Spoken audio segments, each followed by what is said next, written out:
제가 화요일에 이 성도님들 앞에서 이 마스크를 벗고 설교를 하는 것은 처음인 것 같습니다. 확실히 이제 코로나가 거의 끝나가고 있음을 느끼게 됩니다. 제가 이 별내교회에 온 지 이제 2년 정도가 다 되어가고 있는데요.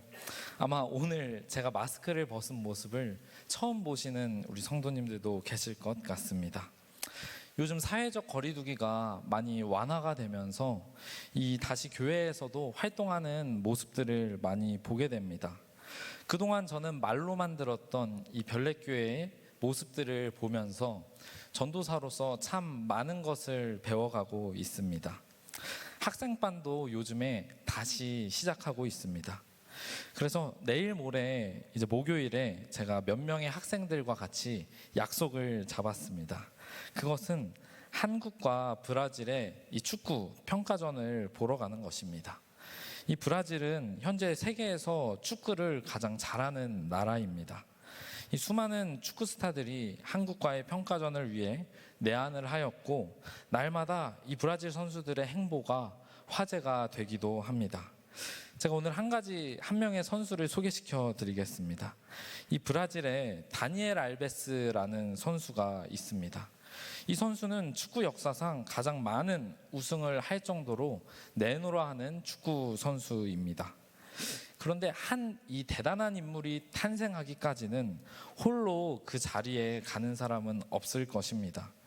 누군가의 보이는 혹은 보이지 않는 여러 도움과 배움들이 쌓이고 쌓여서 한 인물이 세워지게 되는 것입니다. 이 다니엘 알베스 선수도 마찬가지였습니다. 혼자서는 세계적인 선수가 될 수 없었습니다.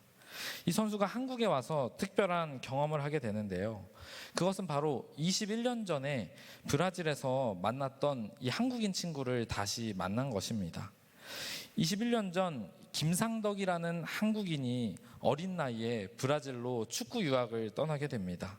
그러나 외국인이었던 탓에 이 브라질 팀에 적응하는 것이 쉽지만은 않았습니다. 그때 이 김상덕 씨가 잘 적응할 수 있도록 돌봐주고 보살펴주던 사람이 바로 이 다니엘 알베스라는 선수입니다. 그리고 이 다니엘 알베스는 어린 시절에 경제적인 어려움을 가지고 있었습니다. 그래서 친구였던 김상덕 씨는 이 다니엘 알베스를 도와주기 위해서 자신의 축구화를 빌려주고 경제적인 어려움을 당하지 않을 수 있도록 많이 도와주게 되었습니다. 그리고 시간이 지나 이 선수는 세계적인 축구 선수가 되었고, 이제 내일 모레 한국과의 경기를 위해서 이렇게 한국에 오게 되어 21년 만에 재회를 하게 된 것입니다. 어디선가 이런 말을 듣게 되었습니다. 진정한 친구 한 명만 있어도 성공한 인생이다. 성도님들은 어떠십니까? 혹시 지금 떠오르는 친구가 있으신가요? 제가 진정한 친구는 어떤 친구일까를 곰곰이 생각해 보았을 때, 내가 아프고 또 지쳐서 그리고 아쉬운 것이 없을 때 내 옆자리를 지켜주는 그 친구가 진정한 친구가 아닐까 생각하게 됩니다. 오늘 말씀에서는 자신의 몸을 제대로 가누지 못하는 중풍병자가 등장합니다. 그러나 이 중풍병자의 인생은 성공한 인생인 것 같습니다. 누구도 고치지 못하는 이 불치병 판정을 받았음에도 불구하고 그의 옆을 지키는 4명의 친구가 있었기 때문입니다.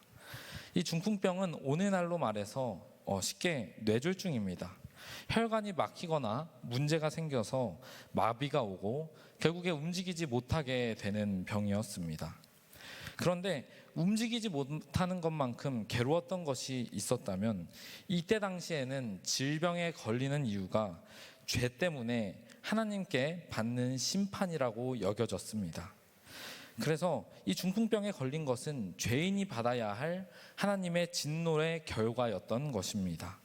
그렇기 때문에 이 중풍병은 수치이며 죄의 상징이었습니다. 영감의 글에는 이 중풍병이 죄악된 생활의 결과였다고 기록되어 있습니다. 이 중풍병자는 방탕한 생활을 하고 심각한 죄의 문제에 빠져 중풍병에 걸리고 불치병 판정을 받아 절망적인 삶을 보내고 있습니다. 생각해보면 엄청나게 방탕하게 삶을 살던 사람이 마비가 되어서 움직이지 못하게 된다면 어떤 기분일까요? 하루 종일 가만히 집안에 누워서 생각을 할 것입니다.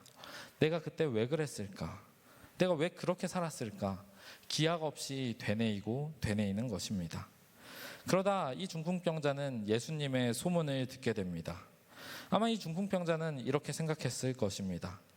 죄인이라고 손가락질 받는 저 문둥병장도 낫게 해주셨는데, 또 죽은 사람도 살리셨다는데, 불치병 판정을 받은 나도, 죄인이라고 손가락질 받는 나도 예수님을 한번 만나보고 싶다.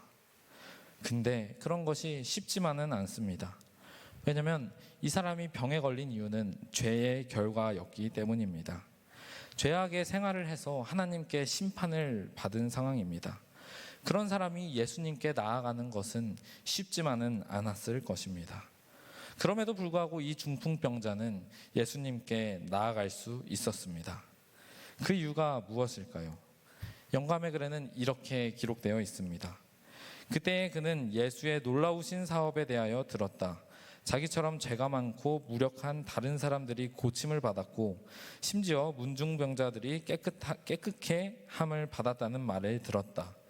그리고 이 일들을 전달한 친구들은 그도 예수께 운반되어 갈 수 있다면 나을 수 있을 것이라고 믿도록 격려하였다. 이 문둥병자가 예수님께 나아올 수 있었던 가장 큰 이유 중에 하나는 친구들의 격려가 있었기 때문입니다. 그렇기 때문에 용기를 내어 예수님께 다시 나아갈 수 있었던 것입니다. 어쩌면 우리도 마찬가지일지 모르겠습니다.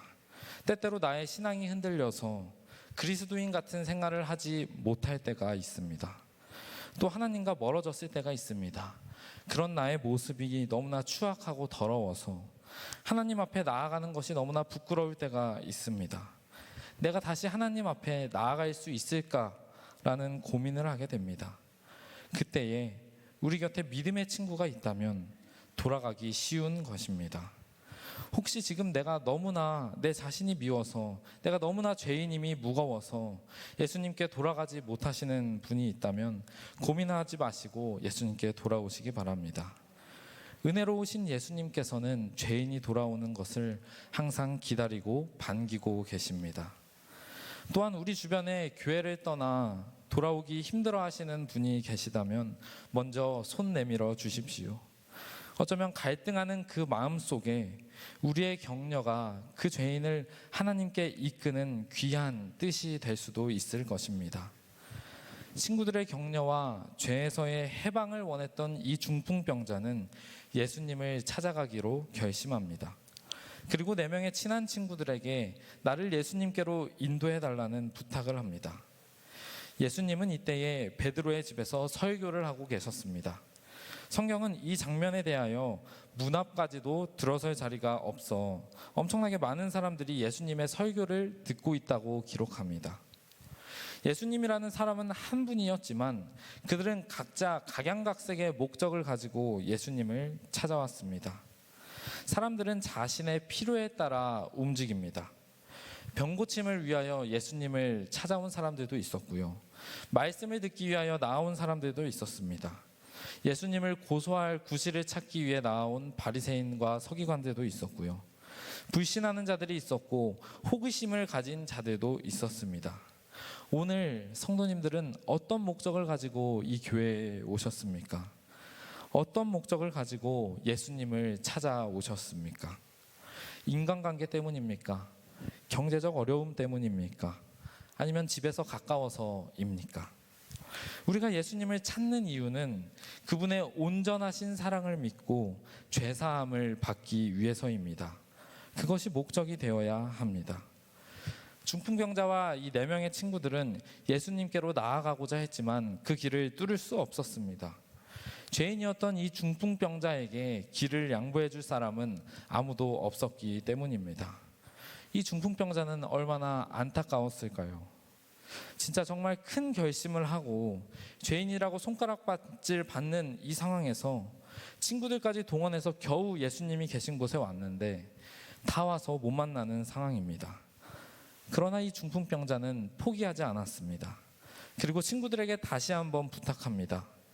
옥상으로 나를 끌고 가서 지붕을 뚫고 예수님께 운반해달라고 말입니다.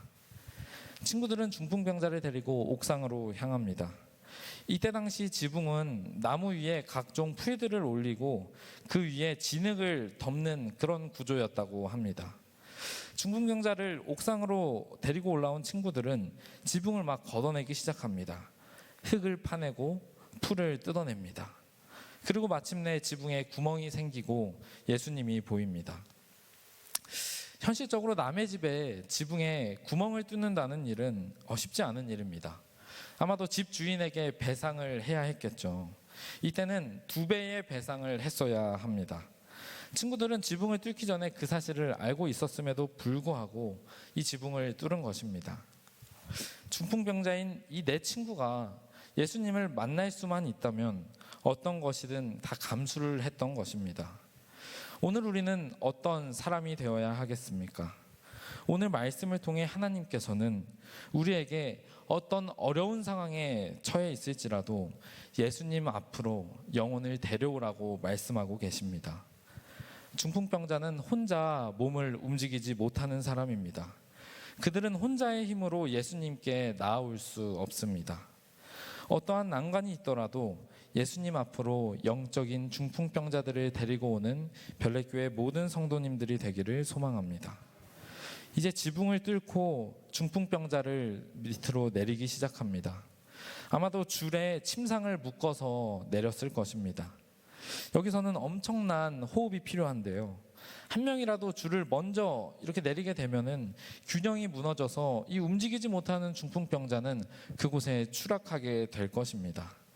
끊임없이 집중하고 집중해서 예수님께 이 중풍병자를 안전하게 인도해야 하는 것입니다. 여기서 우리는 이들의 시선에 대해서 한번 생각해 보겠습니다. 중풍병자는 침상에 누워서 천천히 예수님께 내려가고 있습니다. 중풍병자가 침상에 누워 있을 때 예수님의 얼굴을 볼 수 있었을까요? 아닙니다. 이 중풍병자는 자신을 예수님께로 안전하게 데려가고자 열심히 호흡을 맞추는 이 내 친구의 얼굴을 보게 되었습니다. 중풍병자가 예수님을 만나기 전에 먼저 보는 것은 자신의 친구들, 예수님을 바라보고 있는 친구들인 것입니다. 우리도 마찬가지인 것 같습니다.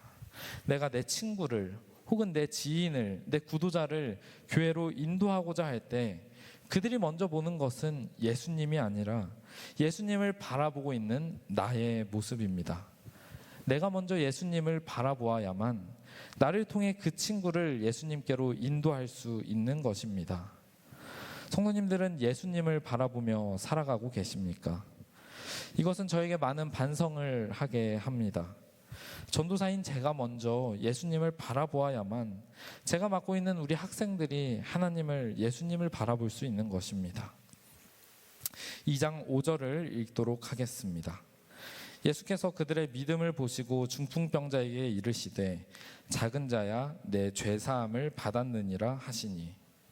여기 나오는 이 그들은 누구를 뜻하는 것입니까? 예수님께서 누구의 믿음을 보셨습니까?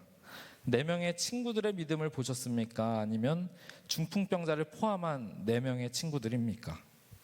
예전에 저는 이 말씀을 묵상하면서 중풍병자는 한 일이 없이 침상에 누워만 있는데 왜 내 친구가 고생했는데 이 중풍병자에게 죄사함을 주신 것일까?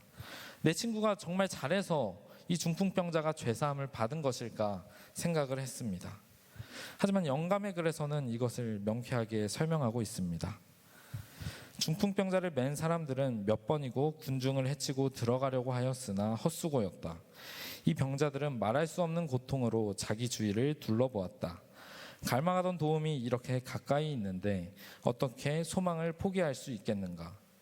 그의 요청으로 친구들은 지붕으로 그를 운반하여 지붕을 뚫고 예수의 발 아래에 그를 내려놓았다.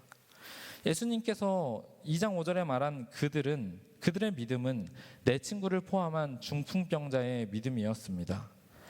이 기적은 중풍병자의 간절한 믿음과 내 친구의 적극적인 믿음이 합쳐져서 나온 것입니다. 그런데 여기서 예수님께서는 믿음을 보셨다라고 기록되어 있습니다. 그런데 믿음은 우리 눈에 보이지 않습니다. 우리가 어떻게 믿음을 볼 수 있겠습니까? 이 본다라는 헬라어는 에이도라는 원어를 가지고 있는데 이 뜻은 보다 이외에도 알다, 경험하다의 뜻을 가지고 있습니다. 이곳에는 분명 율법사와 서기관들이 있었습니다. 그들은 하나님의 율법을 정말 열심히 지키는 열정 있는 사람들이었지만 예수님께서 이 성경에서 말씀하시는 믿음을 보았다라는 대상은 그들이 아닌 중풍병자와 내 친구들이었습니다. 진정 예수님께서 보시는 믿음은 어떠한 믿음입니까? 성경에서 예수님께서 믿음을 보았다라는 표현은 그렇게 많이 나오지 않습니다. 마태복음 8장 10절에 백부장의 믿음을 보셨습니다. 그리고 15장 28절에는 가나안 여인의 믿음을 보셨습니다. 예수님께서는 율법을 지키던 이 이스라엘에게는 믿음을 보지 못했다라고 이야기하십니다. 예수님께서 진정 믿음을 보셨던 경우는 마음이 너무나도 절박하여 예수님의 필요를 느꼈을 그때였습니다.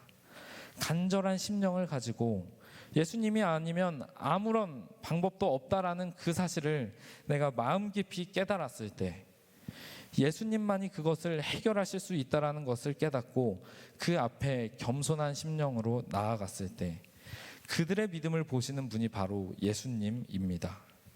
만약 나에게 믿음이 없다고 느껴진다면 스스로 질문해 봐야 합니다. 나는 정말 지금 간절한 마음을 가지고 예수님을 만나 뵙기를 원하는가를 말입니다. 매일매일이 새로운 은혜로 뜨거운 예수님과의 만남을 가진다면 얼마나 감격스럽겠습니까? 예수님을 찾기 위한 간절한 심령을 가지신 분들에게 예수님께서는 틀림없이 먼저 찾아와 만나주시는 분입니다. 우리의 마음속에 매일마다 주님을 향한 간절한 심령을 갖게 되기를 간절히 소망합니다. 예수님께서는 죄사함을 받은 이 중풍병자에게 작은 자라고 부르십니다. 이 말은 몸이 작다라는 뜻이 아니라 보호자와 조력자가 필요하다라는 뜻입니다. 중풍병자는 몸을 움직이지 못하는 사람이었기 때문에 다른 사람의 도움을 필요로 했던 사람입니다. 다른 사람의 보호 없이는 살아갈 수 없던 사람입니다. 그런데 이제는 가족과 친구의 보호와 도움을 받았던 이 사람에게 예수님께서는 죄사함을 해주시고 하나님의 아들이신 예수님께서 이렇게 말씀하시는 것입니다. 이제는 다른 사람이 아니라 내가 너의 보호자가 되어줄게. 죄 때문에 버림받은 중풍병자가 아니라 이제는 죄사함을 받은 하나님의 자녀로서 내 아들로서 너를 내가 지켜줄게 라는 의미를 가지고 있습니다. 죄에서 돌이키는 모든 자들에게 예수님은 하나님의 자녀 되는 권세를 주십니다. 이게 얼마나 감사한 일입니까? 보호자는 아이를 대신해서 책임을 지는 존재입니다. 우리의 보호자이신 예수님께서는 우리를 위하여 어떤 책임을 지셨습니까? 마가복음 2장 10절에는 예수님 자신을 인자라고 표현하십니다. 이 사복음서에서 처음으로 인자라는 단어가 여기서 등장하게 됩니다. 이 인자라는 뜻은 사실 참으로 감동적인 표현입니다. 사람의 아들이라는 뜻입니다. 그런데 이 인자라는 표현은 사복음서에서 예수님의 십자가 사건을 이야기할 때 주로 같이 나오는 단어입니다. 예수님께서 자기 스스로를 인자라고 즐겨 부르셨습니다. 그러나 다른 사람들은 예수님에 대해서 인자라고 표현하지 않습니다. 오직 자기 자신을 표현할 때 이 인자라는 단어를 사용합니다. 하늘의 아들이신 예수님께서 사람의 몸을 가지고 인간의 아들로서 이 땅에 오심을 강조하는 단어가 인자입니다. 왜 대체 하나님께서는 하나님의 아들이신 예수님께서 인자의 몸으로 이 땅에 오셨습니까? 예수님께서는 죄의 종인 이 인류를 구원하시기 위하여 우리 인류에게 죄사함을 주시기 위하여 낮아지셨습니다. 그렇다면 죄사함은 어떻게 하는 것입니까? 죄의 삭은 사망이라고 로마서의 기자는 기록합니다. 죄인인 우리는 사망이라는 그 죽음을 당해야만 하는 사람들이지만 정결하신 예수님께서 우리를 살리시기 위하여 대신 인간의 몸으로 이 땅에 오시고 십자가를 지신 것입니다. 그러나 이 사실을 아직 몰랐던 바리새인들은 중풍병자에게 죄사함을 주었다는 이 예수님의 발언을 신성모독이라고 이야기를 합니다. 이들의 생각은 신학적인 관점에서 보았을 때는 틀리지 않았습니다. 구약 성경에서 죄를 사하시는 분은 오직 하나님 한 분이라고 기록되어 있었기 때문입니다. 그리고 오래전부터 이어왔던 이 성소 제사에 대한 도전이 되었기 때문입니다. 만약 이 예수라는 사람이 죄를 사할 수 있게 된다면 수많은 사람들이 성전에 와서 동물을 바쳐 피를 흘림으로 죄사함을 받았던 그 제사 제도를 뒤흔드는 사건이 되기 때문입니다. 이들의 생각을 아신 예수님께서는 한 가지 질문을 던지십니다. 마가복음 2장 9절입니다. 중풍병자에게 내 죄사함을 받았느니라 하는 말과 일어나 네 상을 가지고 걸어가라 하는 말 중에서 어느 것이 쉽겠느냐? 죄사함과 병고침 이 두 개 중에서 어떤 것이 더 쉬운 것이냐라는 뜬금없는 질문을 하는 것입니다. 성도님들 생각에 죄를 사하는 것과 병을 고치는 이 두 가지 중에서는 어떤 것이 더 쉬운 것 같아 보이십니까? 예수님께서 이 질문을 하신 이유는 예수님께서 가진 이 죄사함의 권세를 입증하기 위한 것이었습니다. 아까 제가 말씀드렸던 것처럼 이 유대인들에게 있어서 병은 죄의 결과로 오는 것이었습니다. 병이 먼저 생긴 사람에게 죄가 지어지는 것이 아니라 죄를 먼저 짓게 되면 그 결과로 병이 발병하게 되는 것이죠. 이런 유대인의 관점에서 보았을 때 질병의 치유는 죄사함을 증명하는 것이 됩니다. 처음 5절에서 예수님은 이 중풍병자를 바로 고쳤다라고 표현하지 않습니다. 처음 이 5절에서 예수님은 네 죄를 사함을 받았다라고 이야기하십니다. 대중들이 보았을 때 이 죄사함이라는 말을 받은 이 중풍병자는 외적으로 큰 변화를 이 대중들이 알아차리지는 못했습니다. 그러니 이 예수님이라는 사람이 말한 너가 죄가 사하졌다라는 이 말은 진짜인지 아닌지를 알 수가 없는 것입니다. 말로만 죄사했다라고 말했을지도 모르는 것이니까요. 그러나 예수님은 말에서만 그치는 것이 아니라 10절에서 일어나 침상을 가지고 걸으라는 이 질병의 치유를 통해 수많은 대중들 앞에서 죄사함의 권세가 있다는 것을 증명하시는 것입니다. 그리고 이때에 처음으로 인자라는 단어를 사용하시면서 그 죄사함의 권세가 어디에서 오는지를 설명하시는 것입니다. 자신의 목숨을 대신해서 십자가의 보혈로 인해서 죄를 사해 주시는 그 은혜를 깨닫게 해주시는 것입니다.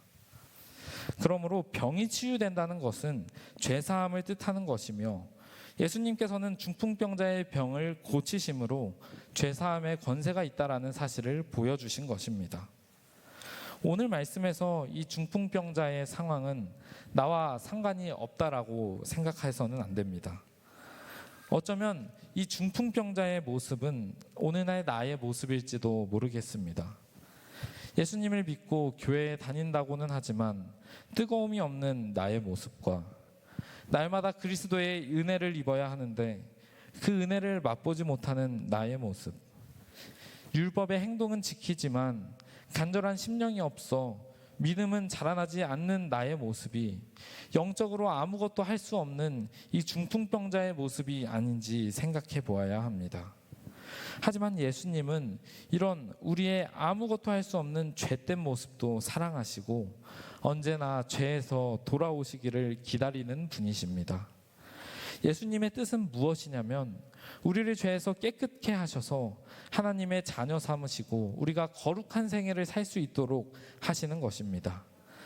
예수님께서는 마지막으로 이 중풍병자를 고치시며 네 침상을 들고 나가라고 이야기하십니다. 이 침상은 환자와 항상 함께 다니던 중풍병의 상징이었을 것입니다. 두 번 다시 보기 싫은 그 침상을 예수님께서는 들고 나가라고 하는 것입니다. 수치의 표시였던 그 침상이 이제는 예수님을 증거하는 것이 된 것입니다.